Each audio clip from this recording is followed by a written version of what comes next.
Now, let's address the other claim about the Panama Canal that Trump has been using recently to justify a potential American reacquisition of it through force. That it's supposedly being run by Chinese soldiers rather than by Panama itself. This is, to put it simply, not true. But that doesn't mean that there isn't a small kernel of truth behind Trump's statements and concerns here. It is a fact that recently, Panama has been greatly increasing their relations with China. During Trump's first term in office in 2017, Panama severed its relations with Taiwan and chose to extend its diplomatic recognition of the communist Chinese government based on the mainland instead, while the Panamanians only informed the American ambassador to their country about the decision a mere hour beforehand. And since then, China has made significant economic inroads into Panama. Panama became the very first country in Latin America to join on with China's Belt and Road Initiative investment program, and China's President Xi Jinping personally visited Panama himself in 2019. Since joining the Belt and Road Initiative, China has invested around $1.4 billion into Panamanian infrastructure programs, compared against the $3.8 billion of total lifetime direct foreign investment into Panama from the United States, meaning that China has been rapidly catching up with American investment in the country.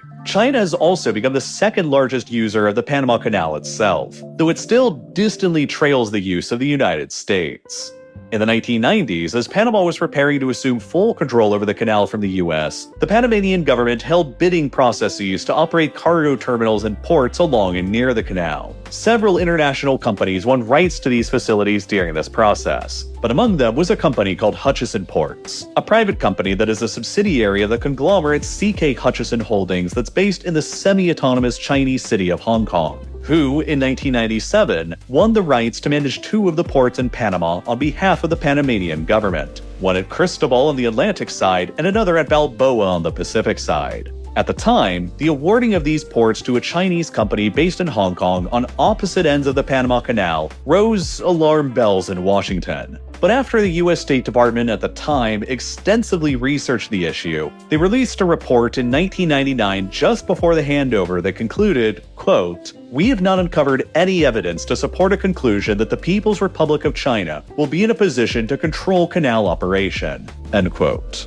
However, CK Hutchison acquired the rights to those Panamanian ports during a time when Hong Kong was still a firmly autonomous city within China that maintained significant separation from the Chinese Communist Party and the mainland. More recently, since 2020, however, after China passed the Hong Kong National Security Law, the Chinese Communist Party has dramatically increased their direct control over Hong Kong, and Hong Kong's prior autonomous status has been severely compromised, which has led to the probability of much heavier Chinese government influence extending into Hong Kong-based companies than beforehand, like CK Hutchison.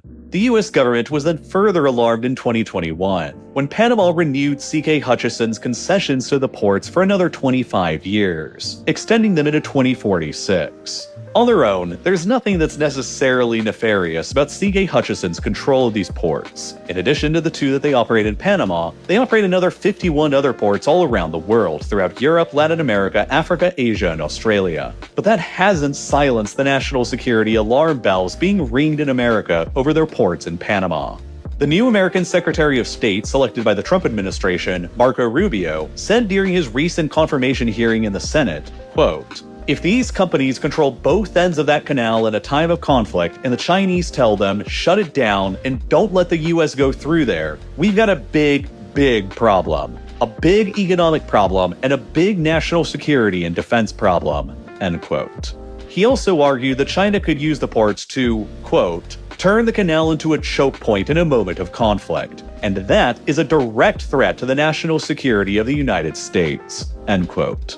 Now, while the ports CK Hutchison operates are indeed at opposite geographic ends of the canal, they are not in themselves gateways to enter into or exit out of the canal. They are ports that handle and process cargo, and ships don't have to pass through either of them in order to enter or exit the canal. But that isn't to say that they aren't still a potential threat to America's interests. During a potential time of war, or in the events leading up to one, the Chinese government could apply pressure on CK Hutchison or even nationalize the company to exploit its assets, like the ports in Panama.